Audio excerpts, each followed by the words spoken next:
Hey y'all, it's Danielle from Black Business Boom and Black Owned Nashville, and we are live with Takesha Bromell from Girl Friday Business Solutions. And today we're going to be talking about the six-figure level up because you know what?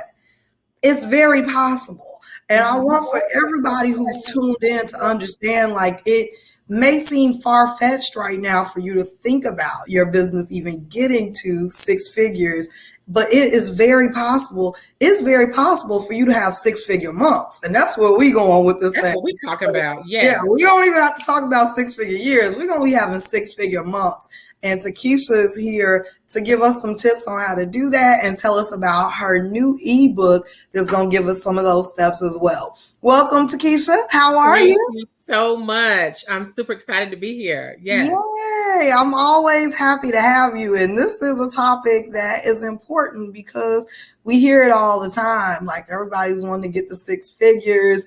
And again, but then I think also in the back of our minds, it seems like there's that self-doubt that creeps in. Like, can I really, like, when I made my first 100,000, I was like, what? Like, that's crazy, you know, like, because you're aiming for it, you want it, but sometimes in your head, it just does not seem like it's something that's actually attainable and or that you even deserve. And so I love that you've putting this down. You put this down on paper to give us the blueprint and help us to get there. So I'm gonna let you take it away and tell us what can we expect in the ebook that's gonna help take us to six figures in our business. Okay, so let me just say that this is not at this. What I'm going to say right now is not in the ebook, but most people are not really focused on six figures. They're really focused on $1 million. That is the big thing these days, right? I want to be at $1 million. But you can't get to 1 million until you get to you can't, you have to get. You gotta get to 10 first, right? Like you gotta get there, And so I feel like we are expiring for these higher level goals or whatever, but we don't have the things in place to do that. Now, I think I've said this before, and it's something that's near and dear to my heart, is that I feel like whenever I'm gone, there are a few things that I want to happen or have accomplished and had in place. One is I always want to make sure that I have a succession plan in place so that whenever I leave, my business can still thrive. But on the other side of that, I also look at it. I just turned 50 years old. And as I look at my life, one of the things that I'm even looking at today and over the weekend was it worth it? Was it worth the time and the energy to spend all of these nights working late, doing the things that I'm doing and all the business and not to get to like my goal and accomplishing $1 million and more? Would I be happy with my business not being able to survive past me with all the time that I've spent in my business? So as an entrepreneur, usually before I started when I was working for someone, I was making that kind of money. But could my business make that type of money? You know what I'm saying? I worked for millionaires and $1 million producers, and I've learned a lot. But could I somehow take the knowledge that I learned from those companies and make it into something that would actually grow me and grow the business? And I wasn't sure. I started my business and I had all the things. I hit my head against all of the things that I probably could have saved my time and energy on if I probably would have just said, okay, yes, Takesha, maybe you are smart in business, but the things that you think that your past bosses did, you probably looked at them and frowned your face and said, what are you doing? I can do it better. And then you get out there and you realize, okay, there's an audience out there and I have to capture the audience. I have to get in front of the audience. So we're always dreaming $1 million. I don't know anyone who's talking about $100,000. But what I would say is that the things that we do, the things that we've been doing, if you don't really look at your business and what you're providing and pushing yourself, you will find yourself having the thing that got me was I saw something on Facebook one day and the guy said, are you are you doing something different every year in your business? Are you living the same are you doing the same things year by year? It's like it disturbed me that I had been probably doing the same things in business over and over and over again, rinse, repeat, and getting nowhere with it.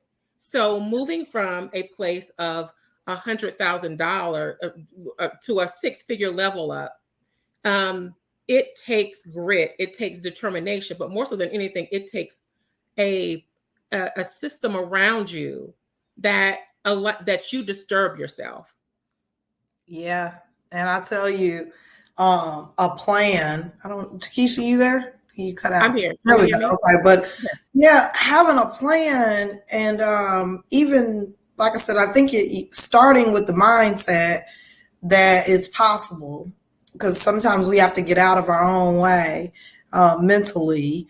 Then having a plan. Now I'm gonna tell you, because I'm not a planner in life, but I've become one because I know that there is, and I never stick to the plan. I'm gonna tell you, I always have a plan. I don't never stick to the plan. Yeah, but it helps to have that plan. Smart. We all have those goals. But I'm telling you, I put it down on paper. I write my goals down. I know where I'm trying to get, but sometimes the way I get there will change, and life comes at you. Opportunities come at you, but I think it's just so important that you at least have a very clear plan for where you're trying to go, and write that plan down. And then, how you get there, again, it may change, and we can't be scared of those changes either as business owners. I think it has to be incremental. Like, again, we're thinking about $1 million. And before you can get to $1 million, you have to get to $100,000. You have to get to $500,000. You have to get to $700,000.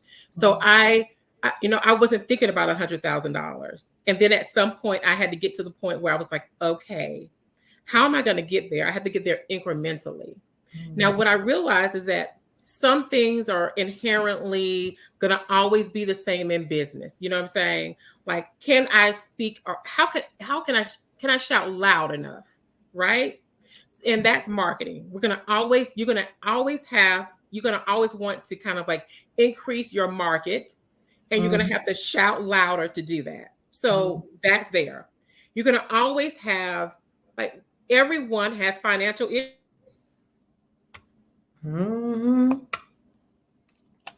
You have to grow and you're going to also have to have money. So you're going to have revenue. That is an issue for every business owner. It is, as you're scaling up. And the other part of it is, are the wheels going to fall off? Which is your process.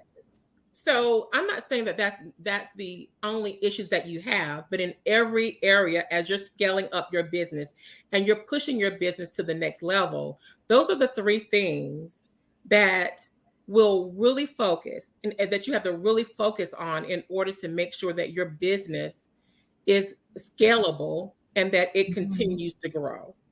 Marketing, your revenue, and your processes are the biggest things that will challenge you in your business. I agree. And I think, again, we've talked about this time and time again, though, when we talk about scalability, is how do you step out of doing all of the things, because it's just not possible for you. I mean, you really don't need, you need processes if you don't have a team, but it really helps for you to have processes so that you can then grow the team, so that you can then step out of the role of doing all of the things. And that's extremely important as you talk about scalability. If the business depends solely on you and you doing, all of these things for the business to run, it's not scalable, right? And so how do you build a business that allows you to step out of cooking the food, pressing the t-shirt? Like, how do you taking every call? Like, how do we create businesses like that? And I really want for Black business owners to start to think about their business in that way. It's, we spend so much of our time, like you said, working in the business, grinding, missing hours of sleep, because we're not doing the things that we need to do to actually build a scalable business. We're not putting the people in places, the processes in place. We're not doing the things that we need to do. We say we want to have the money, but are we willing to do the things that we need to do? Are we willing to do the things? And, so, one of the things that I recommend that a business does, and some people do different things, but I talk about in the ebook, the SWOT, like a SWOT analysis where you look at your strengths, your weaknesses, your opportunities, and your threats. I do that. And I think that it would be great for you to do it twice a year, but for sure you need to do it once a year so that you're looking at it. I think that when you do it twice a year, it really helps you identify the things, the goals that you need to put in place, but it also helps you look at the different things that are maybe preventing you from moving forward, the things that are, that you need to really look at. And I think that you should do that on a semi-annual basis, that you really should be looking at your business and looking Girl, let's talk about, did they do it at all? Because like, that's the thing. I'm all about real talk, and I'm like, a lot of folks have not done it one time ever. Not one time. We can't get to doing it, twice a year if you've never done it at all. And again, a lot of these things, when you talk about them, they seem so tedious, and it seems like, oh God, I got to take, an hour out of my life to do a SWOT analysis. And I promise you, it will be an eye-opening experience. Like we think about, you think back to undergrad, and I mean, wherever you may have taken any class on any on business, they're going to always talk about a SWOT analysis. And I swear it's such an important thing. Like I love that you talk about that in the ebook. It's such an important thing. It is, because in any area of your business, you could do a SWOT analysis. So, like marketing. So, you do marketing.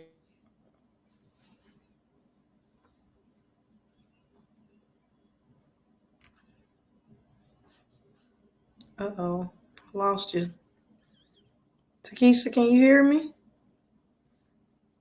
Can y'all hear Takesha? Are we still there? Okay, sorry. Okay, so what I was basically saying is that in like with you, like you are a marketing person, PR person, so it's very well possible that you could have something, and you do have something. I know that you have something in place where you go into a business and you look at their marketing, what they have going on in their marketing.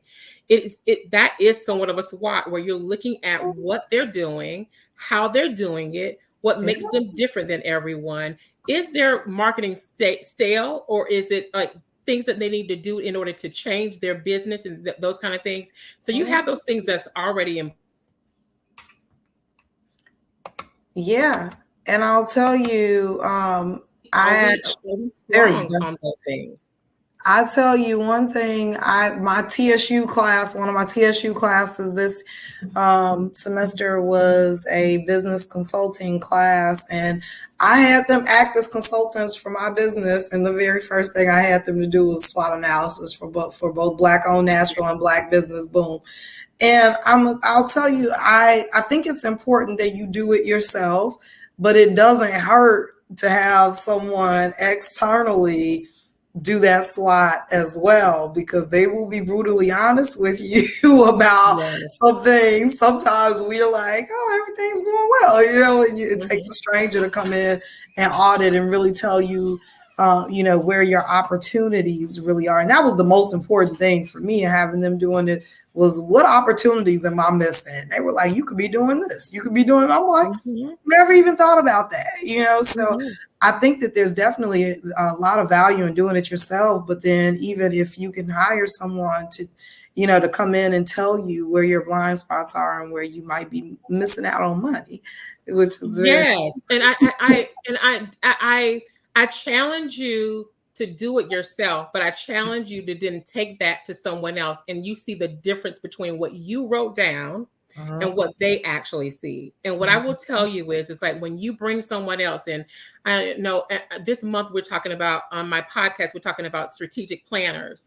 And one of the things that's so important is that that person can see things that you can't see. Now, what they are able to see is hindsight, like they are able to look at past people and what they've done in the past. They're able to help you look foresight, like what's in the future and like the expansion of the things that you have. And they're able to also give you insight into your business, like insight that today, the breaking news, the things that you can do to maximize the opportunities that you have, your exposure, your services, your vision. They're able to like look at it differently. So it's one thing to actually do it yourself, but you absolutely need, even when you're in your car, you need rear view mirrors and you need side mirrors. And even in that, you have a blind spot. You're not going to be able to see all the things. You need to have someone. So Danielle, I know that just by working with you, like I know that you have like a class, or it was either a class or something that you would do in order to actually like do that for people that needed marketing or whatever. Yeah, we do audits. We'll go in and tell you, what are you doing right? What are you doing wrong on your social media? What are the things that people like? What are they not responding to?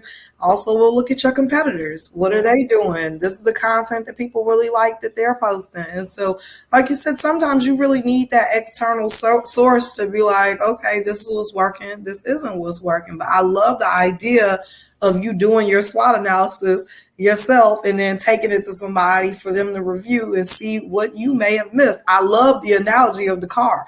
And, you have all these mirrors around you, but you still have blind spots. Like you're still missing things. We all have blind spots, and it's unwise to think that you know everything and that you have that you are taking advantage of every opportunity. And there's so many opportunities out here, and if we don't have someone, like I have paid people a lot of money just to sit down and talk to me, right? And just to tell me where I might have blind spots and I may be missing money. And that's I'm gonna give you a good example. Last year, so our logo back in the day was for Girl Friday was this frog. It was like this from this idea of eat the frog early. And as a virtual assistant, we were talking about eat your frog or give it to us, so to speak, is what we're basically saying. Let us do the hard stuff for you. It's the stinky stuff that you don't want to do. Let us do it. And so last year I was like, we hired someone to come in. Now I'm a strategic planner, but I hired someone to come in and look at us. Is our messaging right? Are we getting things? Are we doing what we needed to do or what?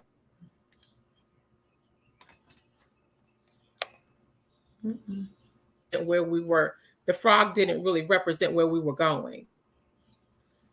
And sometimes marketing companies use marketing companies all the time. So it's like, you don't have to know everything just because, this is the type of business that you run. So I love that. Yeah. So it was really a good view for us to get someone to come in and look at us and tell us that no one would, where we were going, and being more of a executive assistant, not a virtual assistant, that if we were going to garner and do the things that we wanted to do, that we needed to look at ourselves in a different way, and people needed to look at us in a different way. It was a game changer. We changed our logo. We changed our whole entire there's nothing wrong with that. There is nothing wrong with, getting feedback and changing, rebranding, restructuring, repricing, whatever you got to do. Yeah, it's important. I love it. Keisha, you done gave us a bunch of stuff today. Now, for the folks that need to get this ebook, because they're like, okay, it's time. I need to change my mindset, change my actions, and get moving on this 6-figure level up. How do they go about getting the ebook? Okay. TakeishaBromell.com is where you can find it. And then also my podcast is everywhere. And I actually recorded last month. I recorded an entire month on that as well. So you can get it from TakeishaBromell.com or follow me on my podcast, Takeisha Bromell Podcast, and get all the information as well. I love it. Wonderful. Excited about the podcast.